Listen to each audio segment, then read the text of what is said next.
Hi friends, இன்றைக்கி நம்ம பார்க்க போகிறது வரகரிசியில் ஒரு சூப்பரான பொங்கல் பண்ண போகிறோம். இது ரொம்ப ரொம்ப ஈஸி தாங்க, சட்டுன்னு பண்ணிடலாம். இது வெறுமனே சாப்பிட்லாம், நீங்கள் சாம்பார் வச்சும் சாப்பிட்லாம். ரொம்ப சிம்பிள், ஈஸியாக பண்ணிடலாம். இது கூட நன்மைகளும் தெரிஞ்சுக்கோங்க. வீடியோ ஃபுல்லாக பாருங்கள், அப்போ தான் வரகரிசியில் இருக்க பெனிஃபிட்டும். ரெண்டாவது, வரகரிசி இந்த மாதிரி பியூர் ஒயிட்டில் இருக்குங்க. நீங்கள் கேட்டிங்கன்னா கடையில் இந்த மாதிரி தான் கொடுப்பாங்க.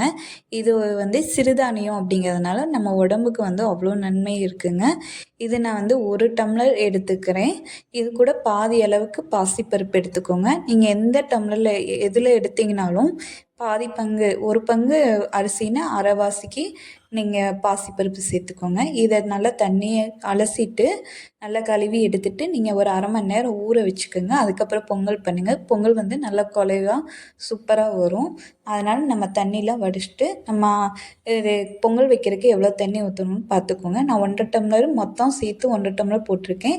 3 டம்ளர் தண்ணி சேர்த்துட்டு மறுபடியும் பொங்கல் அப்படிங்கிறனால கொஞ்சம் எக்ஸ்ட்ரா 1 டம்ளர் சேர்த்துக்கிறோம்.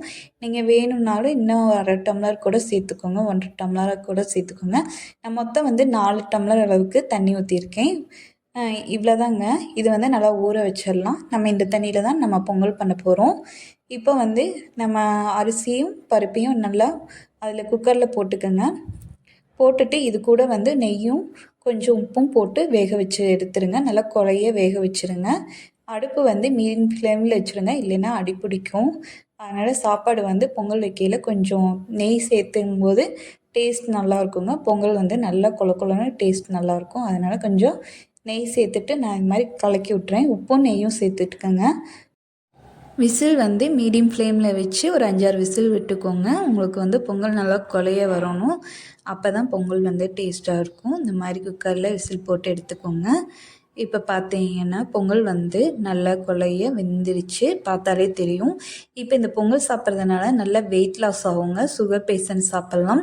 ரெண்டாவது ஜீரணம் நல்ல இதாகும். பசியை அதிகம் தூண்டாது. அதனால் நம்ம வெயிட் லாஸ் பண்ணுறவங்க அளவாக சாப்பிட்டுக்கலாம். இது நிறைய நியூட்ரிஷன்ஸ் எல்லாம் இருக்குதுங்க.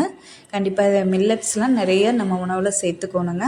இல்லை கொஞ்சம் நான் தேங்காய் எண்ணெய் ஊற்றிருக்கேன். தேங்காய் எண்ணெயோட சீரகம் சேர்த்துக்கோங்க. நீங்கள் தேங்காய் எண்ணெய் இப்போல்லாம் நெய் கூட சேர்த்துக்கலாம். ரெண்டுமே ஃப்ளேவர் நல்லா தான் இருக்கும்.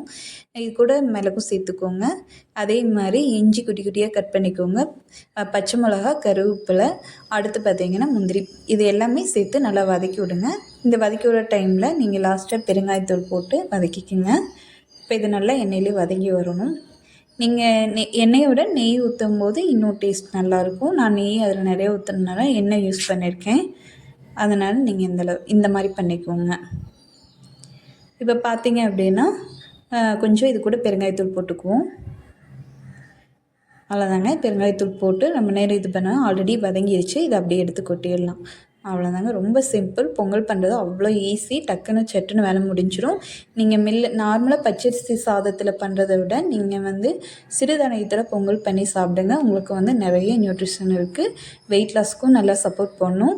அதே மாதிரி கெட்ட கொழுப்பெல்லாம் கரைச்சிட்டு நமக்கு இதயத்துக்கு ரொம்ப நல்லதுங்க. நல்ல குட் ஃபேட் அதிகரிக்கும். அதனால் நிறைய நியூட்ரிஷன் இருக்குது. நம்ம உடம்புக்கு தேவையான அத்தனை சத்துக்களும் இருக்குது. கண்டிப்பாக நீங்கள் மில்லட்டு எடுத்துக்கோங்க. இதே மாதிரி நம்ம சேனலை சப்ஸ்கிரைப் பண்ணிக்கோங்க. பொங்கல் ரொம்ப டேஸ்ட்டாக வந்திருக்குங்க. சூப்பராக இருக்குது. ட்ரை பண்ணி பார்த்துட்டு எப்படி இருக்குன்னு சொல்லுங்கள். இதே மாதிரி பண்ணி பாருங்கள். மறக்காம நம்ம சேனல் சப்ஸ்கிரைப் பண்ணிக்கோங்க.